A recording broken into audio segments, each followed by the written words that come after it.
All right, diving in today, folks, we're tackling Antoine Arnauld. 17th century, kind of a big deal in, well, theology for sure, Mhm. but also a sharp mind in philosophy. You get the sense just looking at it, this guy was prolific. I mean, 42 volumes. That's a lot of writing. Yeah, no kidding. 42 huge volumes. And among theological historians, there's always some debate, like hacking. He's all about Arnold's brilliance, but then you've got Knox, who he focuses more on the controversies Arnold stirred up. But regardless, no one denies this guy was sharp, seriously sharp.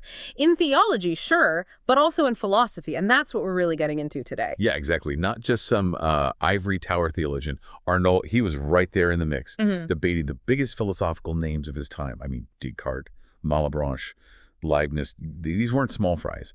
And then on top of that, he co-authors the Port Royal Logic, which, I mean, that's a foundational text. For sure, foundational. And that really points to something crucial. Arnauld was wrestling with the big questions, the core issues of his era. So for our listeners, the folks who really dig into these philosophical ideas, well, that's the mission today. Unpacking Arnauld's philosophy, we'll trace those Cartesian roots, look at his critiques, which could be pretty pointed, and see how his own thinking evolved on some really complex topics. Consider it like a deep dive into early modern philosophy.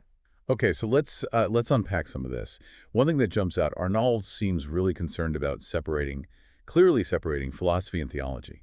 What was behind that for him? Right, so maintaining that clear separation was key for Arnauld. To him, philosophy, that was all about reason. Using your own intellect, trying to figure things out, gain knowledge that's, well, useful. Theology, on the other hand, that's different. It's based on authority. You've got scripture, church teachings, those are the sources. And the goal is to defend the truths revealed by God. For a philosopher, that difference is crucial. It really highlights how they work, what they rely on. And Arnauld's commitment to theology, it wasn't just academic, right? This was personal. Oh, completely. Arnauld, he was deeply committed. I mean, when he got his doctorate, there's this famous story. He vowed he'd rather die than let truth go undefended. That's intense. And that conviction, it fueled his defense of guys like St. Cyran and Jansen, figures who, well, the theological views were pretty controversial, but they aligned with Arnauld's own. So you have to understand that personal commitment. It's the context for his philosophical work. So where does philosophy fit in then? Was it just this side project separate from his theological work? Not at all. Actually, Arnold, much like Descartes, he saw the practical side of philosophy. In the Port Royal Logic, he and Nicole, they argue that the main goal is useful knowledge. You use reason, you're rigorous, and you get to knowledge that matters. They even say that things like geometry, astronomy, those abstract fields, they actually have a purpose. It's about refining your judgment, becoming a sharper thinker. So it's not just getting lost in the details. These fields train you to think better, more justly in all parts of life. And for a philosopher, that's really insightful, seeing that practical value even in, what seems like abstract thought. Interesting. So even the speculative sciences, as they call them, they had a real-world application. What about the connection between philosophy and theology? Was it just two paths running parallel? No, Arnauld saw more than that. He saw how philosophy, especially, say, Descartes' mind-body dualism, how that could support theological doctrines. For example, Descartes argued the soul is distinct from the body, right? Well, Arnauld saw that as philosophically backing up the Christian idea of the soul being immaterial, immortal. He even called Descartes a Christian philosopher specifically because his philosophy seemed to, line up with support these theological ideas. So there's this effort from Arnauld to find that common ground where reason and faith reinforce each other. And he had his intellectual heroes, of course, Augustine, Aquinas, and yeah, definitely Descartes. But was it just straightforward admiration, or was it more complex than that? Yeah, definitely complex. He invoked Augustine and Aquinas a lot, in his theology, but all three of them in his philosophy. But he wasn't just parroting them. Early on, he's trying to find those Augustinian themes in Descartes.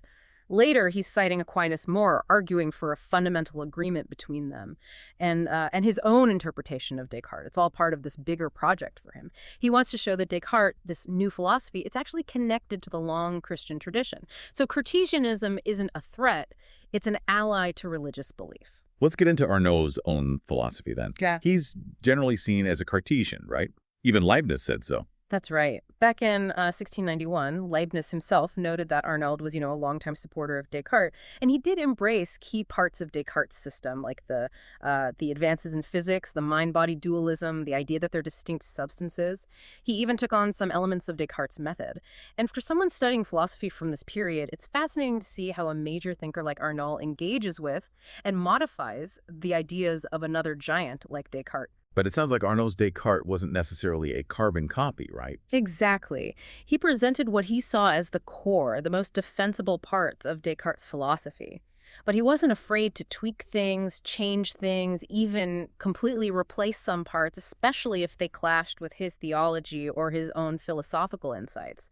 So it's like his Descartes was, kind of tailor-made to be a stronger ally for defending the Christian faith, at least as he understood it. Okay, let's talk method then. In the Port Royal logic, he and Nicole, they discuss analysis and synthesis, attributing those methods to Descartes. But how did Arnauld himself shape other big ideas, like idea? Right. So in the logic, they present this account of analysis and synthesis, saying it comes from an unpublished Descartes manuscript. But Arnauld goes further. He really reshapes this idea, an idea. He links it closely to perception. For him, an idea is a perception. And each perception has an object, something it's about, distinct from the perception itself. And here's the crucial part. Every idea, for Arnauld, involves self-awareness. He called it implicit reflection. Basically, he's saying, I know myself when I know other things. And this leads him to a really interesting view. We get direct knowledge of things in the world through our perceptions. No need for these intermediary representative beings in the mind. So for philosophers focused on epistemology, this direct realism, it's a key part of Arnauld's thinking. The focus on direct perception, that's really interesting. And didn't he have a term for how an object exists within a perception? Objective being, I think. Yeah, exactly. Objective being. Arnauld's argument is that the object of your perception, it has this objective being within the perception itself. It's how the object is present to the mind as having certain properties. So if an object exists objectively in your perception with a specific property, then that perception is representing the object as having that property. It's making the object and its properties present to your consciousness. He even suggested that an idea can represent its object as having properties contingently or necessarily. And this distinction, well, it matters for understanding his whole theory of knowledge and how we grasp different kinds of truth. That seems like a potential area where he disagreed with other interpretations of Descartes. The material mentions hacking, who contrasts Arnold's ideas as perceptions of external things with a view where ideas are more internal. That's a big difference, yeah. A really important one in how we interpret early modern philosophy. So hacking, and what he calls the standard Cartesian and Port Royal view, they emphasize that we know the world through ideas in our minds. He uses this analogy of like physical coins in your pocket versus ideas as mental contents. For them, those ideas, those are the primary objects of our awareness. But Arnauld, especially in his work on true and false ideas, he pushes back hard against that. He says, no, ideas are fundamentally perceptions of things in the world. Like, you're perceiving the actual coins, not just some mental representation. And only later, after you've perceived them, can those ideas become objects of thought themselves. Interestingly, Arnauld even tried to show that Descartes himself held this direct realist view, but that's caused a lot of debate among scholars, which shows how complex these foundational figures really are. What about clarity and distinctness of ideas? Another big idea from Descartes. How did Arnauld approach that? So he and Nicole tackle those concepts in the logic, but they don't give these super formal definitions. They use examples to illustrate. They say the basic qualities of our ideas are clarity and the opposite, confusion. Clarity for them is like vividness, how readily apparent something is to your mind, and it's a spectrum. Obscurity, then, is the lack of that vividness. And fusion, though, that's different. It's when you've got multiple ideas that are wrongly linked together through false judgments, and that messes up the distinctness. Distinctness, then, is the opposite of that confused state. Their famous example is pain. The basic feeling of pain, that's clear and distinct, but the idea of pain being in your hand, that's more complex. It could be confused, because you're making a judgment that something in your hand resembles that feeling of pain in your mind. And Arnauld's theory, what it implies is that our natural ideas, they start out clear and distinct. Any error, any deception, it's not from God, it's not built into our minds. It comes from us, from our messed up judgments when we misuse our free will. And of course, Arnauld famously took on Descartes' method of doubt, even raising some objections in his fourth objections to the Meditations. He did, yeah. What worried Arnauld was that Descartes' doubt, that radical doubt where you question everything, it could be seen as scandalous, especially religiously. So he suggests softening it. He says, look, that initial doubt shouldn't be real skepticism. It's more like a temporary thing. You're hypothetically considering, okay, what if there were even the slightest grounds for doubt? He even suggests changing Descartes' famous line about not knowing the author of his being. Make it more like pretending not to know, not actual uncertainty. Now, Descartes didn't take all of Arnaud's suggestions, but in the sixth meditation, he does add a clarification. It's like a parenthetical, addressing Arnaud's concern, kind of saying, as if I don't know my origin. But it's worth pointing out that in his Principles of Philosophy, Descartes does argue for a more decisive one-time doubt. You doubt everything even slightly suspicious just once and then move on.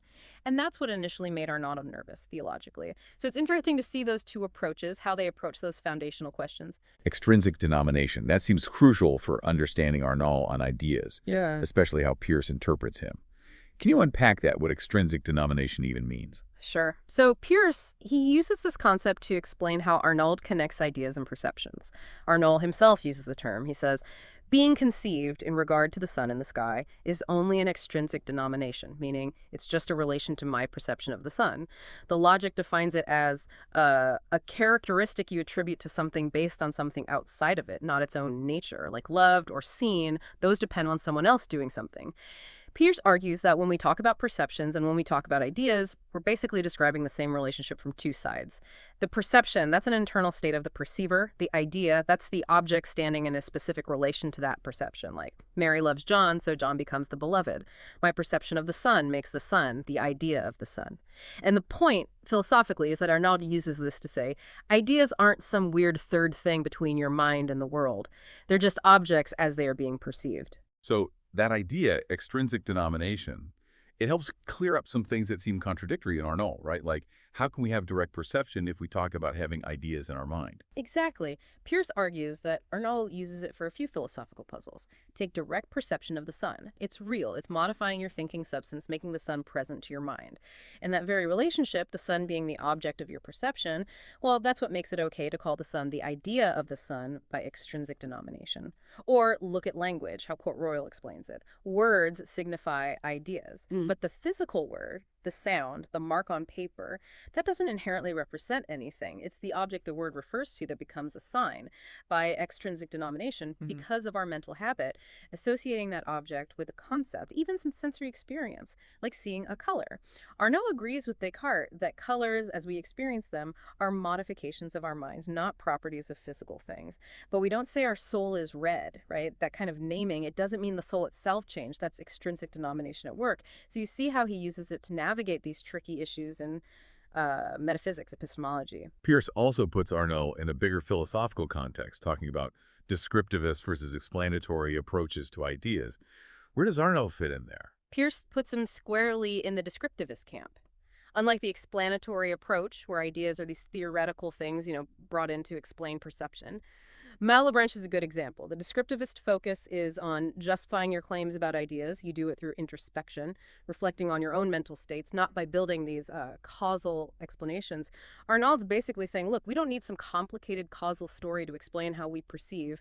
We know by looking inward that thinking is representational. Like he famously said, it's undeniable that I'm thinking, and it's equally undeniable that I'm thinking of something, and that something includes physical things in the world.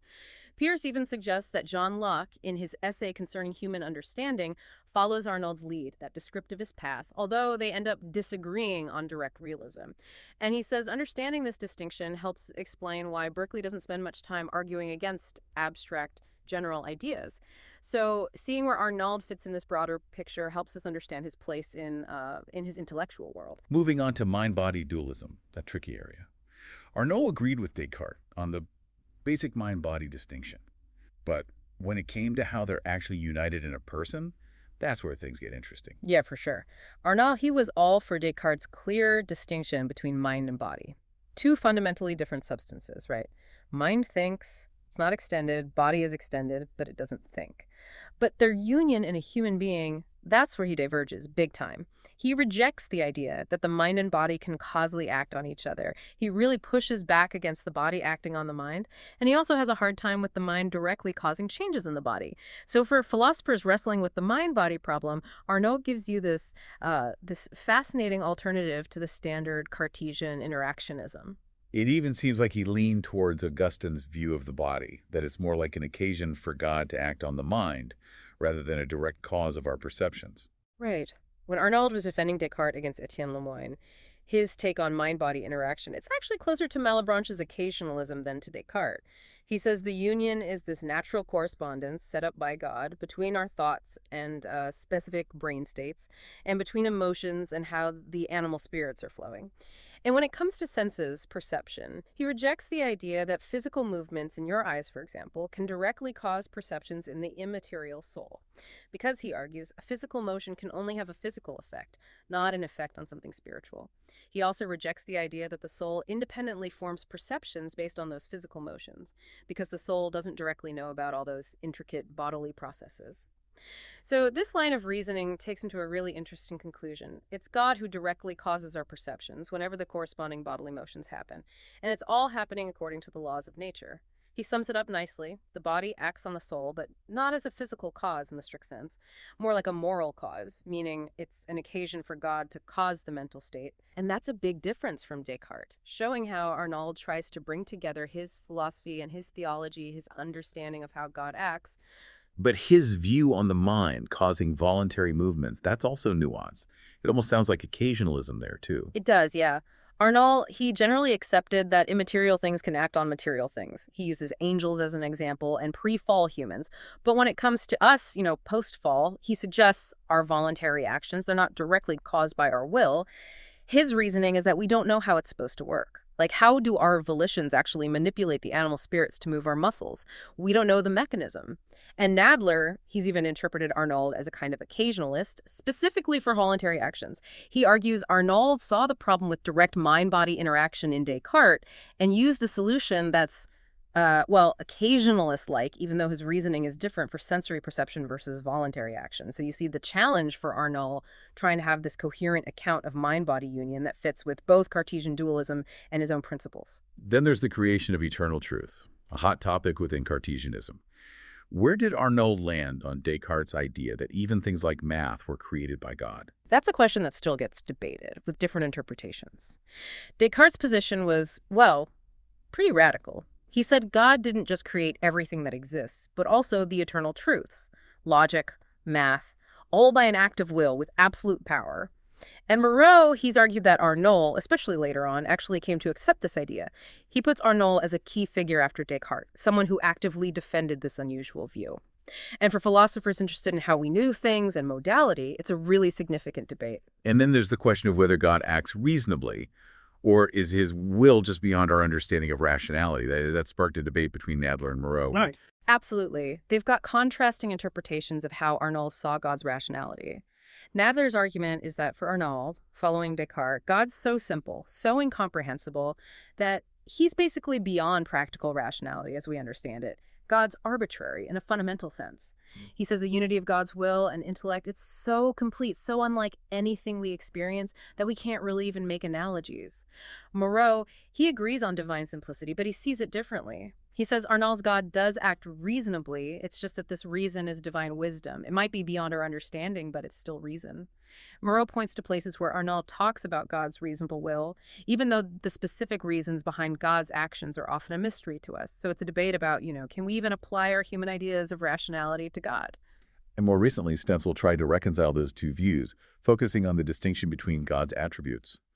What was his argument? So Stenzel, he starts by pointing out that both Nadler and Moreau agree on one thing. Arnauld accepted the identity thesis, which means that God and his attributes, like wisdom, they're not separate things. They're all identical, ultimately.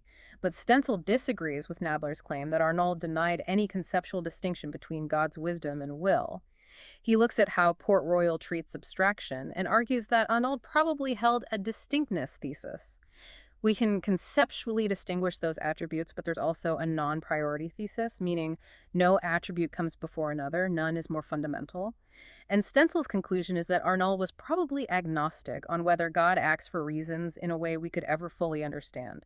He's emphasizing the limits of our knowledge when we're trying to get inside the mind of God. Arnauld went directly to Aquinas on this whole will and cause issue, too. What were his main points there? Yeah, he really dove into Aquinas. He loved Aquinas' idea that God wills things other than himself because it's a perfection of his will to share his goodness, infinite goodness.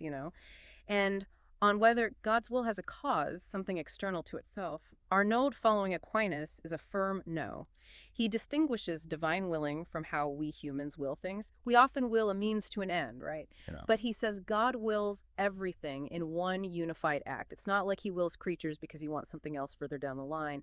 It's that he wills them to be in a certain relation to the ultimate end, which is himself. And then there's Augustine's famous question. Could God have created without a reason? Arnauld, sticking with Aquinas, distinguishes between God's actions being reasonable and God acting for a reason that came before and made him act. He says God's actions are always reasonable, always aligned with his wisdom. But whether there's that prior reason, that's beyond what we can know. So it is this very subtle, nuanced understanding of divine will, a key part of how Arnauld engages with scholastic thought. Let's shift gears now. Arnauld and Malebranche, a major philosophical clash. Oh yeah, big time. They started out okay, early 1670s, but then things went south.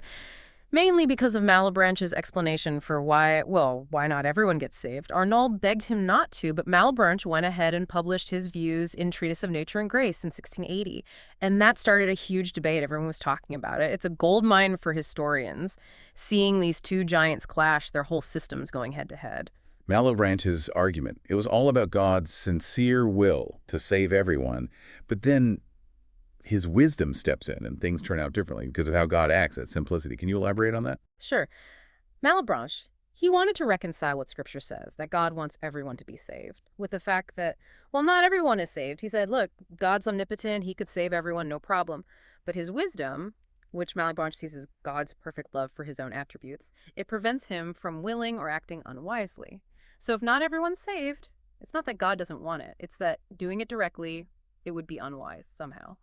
And then he goes on to say that God's wisdom, it leads him to create not just a good world, but the simplest good world, the most general, constant, uniform way of doing things.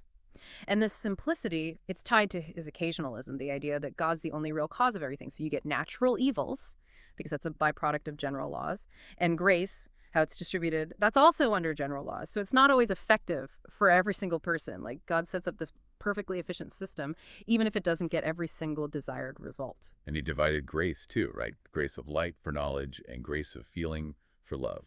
And it's that second one, our consent to that gets you to salvation. Right. You've got grace of light, which gives you intellectual understanding, knowledge. Malebranche called it grace of the Creator. And then there's grace of feeling, which moves your will, inspires that true love, the grace of Jesus Christ. And he argued that, Christ's grace, it naturally inclines you towards God, but to actually be saved, you have to consent to that movement. It has to go from like a gut feeling to this fully free and rational love for God. And that consent, for Malebranche, it's not directly produced by the grace, it's our contribution, freely given. And to explain why this efficacious grace doesn't always work, he said God gives out both types of grace according to his general volitions, which are determined by, get this, created occasional causes. So for the Creator's grace, the light grace, those causes are our own choices and our sensory experiences. But for Christ's grace, the feeling grace, the causes are Jesus's prayers, and those prayers, they're for the church generally, not for each person's future choices specifically. So that's how he explains why grace sometimes doesn't do the trick for certain people. Arnauld, though, he was really against all this. Yeah. He thought it could be damaging to Catholic doctrine. What were his main criticisms? Arnauld was seriously worried. He thought Malebranche's philosophy could lead to, rejecting core beliefs.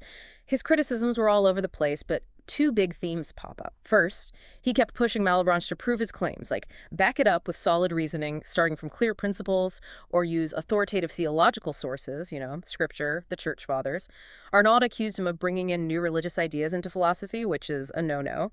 And second, he said Malebranche was being anthropomorphic, attributing human-like limitations to God. He said Malebranche made God out to be limited by simplicity, like a human craftsman. Malebranche used the phrase excellent workman a lot, and Arnauld saw that as, diminishing God's power and wisdom, a dangerous move. And Arnauld really zeroed in on Malebranche's claim that God acts only through general volitions, not through specific particular acts of will. Absolutely. He made this crucial distinction between acting by general volitions and acting according to general laws. He said, yeah, sure, God governs the universe with these consistent laws of nature, but he totally rejected that God only acts by general volitions. Arnauld's argument was simple but powerful. Whatever God creates, he creates it in a specific way. And for God, willing and doing, they're the same thing. So to create each individual soul, for example, that needs a specific act of God's will. He also pointed out that Malebranche himself would sometimes talk as if God wills particular things, even though he'd try to fit it under general laws. Plus, Arnauld said Malebranche's view made it seem like creatures' choices are what determine God's specific actions, because those general volitions are supposedly applied based on what creatures do. And that, he said, completely contradicts the whole idea that God's the only true cause. Then he went after Malebranche's arguments for God acting by general volitions and how grace works. He dismissed the a priori argument, saying it's presumptuous, beyond what we can know. And he countered the a posteriori claims by appealing to the nature of efficacious grace and how Augustine and Aquinas saw God's will for salvation. Arnauld also went right at Malebranche's occasionalism, seeing it as a threat to free will. Yeah, in his dissertation on the miracles of the Old Law, Arnauld directly attacks the core of Malebranche's system, occasionalism. He disagreed with the basic idea that God's the only cause of everything, and creatures are just these occasional causes that make God act in preset ways. He said that destroys free will because it denies that creatures have any real power in their choices. He insisted that intelligent beings, humans included, they have a real power to choose, to direct their will towards things they see as good. It's not just passively triggering God to act. He even used angels, the idea that they can move physical things, as evidence against this universal occasionalism. And when it came to grace and free will, he specifically criticized Malebranche's occasionalist explanation, preferring the classic Thomistic view that grace and free will can work together in the same act of choosing. Now, another important exchange was between Arnauld and Leibniz. How did that get started, and what did they disagree on? So their correspondence kicks off in 1686. Leibniz sends Arnauld this summary of his upcoming discourse on metaphysics. And this is right when Arnauld's battling it out with Malebranche. Interestingly, they'd actually corresponded before, briefly, about trying to reunify the churches. But this exchange with Leibniz, it was huge for Leibniz's philosophy. Arnauld gave him some really insightful and sometimes pretty harsh critiques, and one of the big sticking points early on was Leibniz's idea of an individual substance. The idea that the complete concept of each person contains everything that will ever happen to them, their whole life, all laid out in this concept. And that sounded like straight-up fatalism to Arnauld at first, right? Oh, yeah. Arnauld was worried. He thought it meant everything's predetermined, no freedom. He uses Adam as an example. If Adam's concept includes all his actions, all his descendants, then everything that happens is locked in from the start. No contingency, no free will. But after a lot of back and forth, Leibniz explaining his ideas, especially this distinction between internal and external denominations and how a substance relates to its future, Leibniz stressed, those future events are contained virtually, not formally, in the concept of toast. Well, Arnauld backed off the fatalism objection. He saw that Leibniz's view, even if it had other problems, didn't have to mean everything was rigidly predetermined. But even after that, Arnauld still had other issues with Leibniz's metaphysics, right? Definitely. He was still struggling with some core parts of the system, things like how Leibniz saw possibility and necessity, his explanation of how God chose this world out of all the possible worlds, the whole pre-established harmony thing, that substances don't actually interact, but God coordinates everything perfectly from the start, and then Leibniz's revival of substantial forms. He brought back this old scholastic idea that forms are what give unity to physical objects. And Arnauld, he admitted he had a hard time grasping Leibniz's technical idea of expression, and he was skeptical of those substantial forms, whether they could really explain the unity of things. Eventually, the correspondence ended, mostly because Arnauld was getting older and had other things to do. There's this famous line where he tells Leibniz maybe he should focus on finding the true religion instead. Stenzel analyzed their disagreement on modal metaphysics. What was Arnauld's alternative to Leibniz's take on possibility and necessity? Right, so Stenzel focuses on their differences regarding possibility, necessity, essence, and how those relate to God. He says Arnauld rejected Leibniz's idea that each individual concept contains all future events, and the idea of purely possible substances, things that could exist but never will. Stenzel calls Arnauld's view essence-based modal actualism, which has three parts. First, ontological actualism. Only actual things exist. Second, modal actualism. The actual world has this fundamental modality, meaning possibility and necessity are grounded in what's actually the case. And third, essence-based modal actualism. True statements about what could have been are grounded in the essential natures of things that actually exist.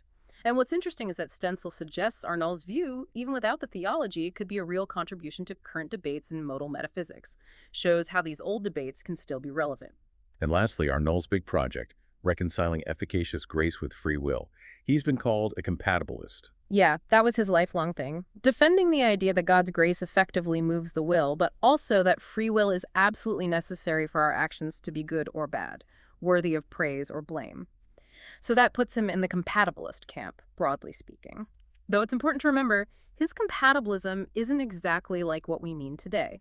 His thinking on this was shaped by all those debates in the 17th century about grace, predestination, and free will, especially the Congregationes Deo Exilis. Oh, yeah, the Congregations. Those were a series of meetings, theological meetings, in the late 16th, early 17th centuries. The Catholic Church was trying to settle this long-running debate between the Jesuits, following Molina, and the Dominicans.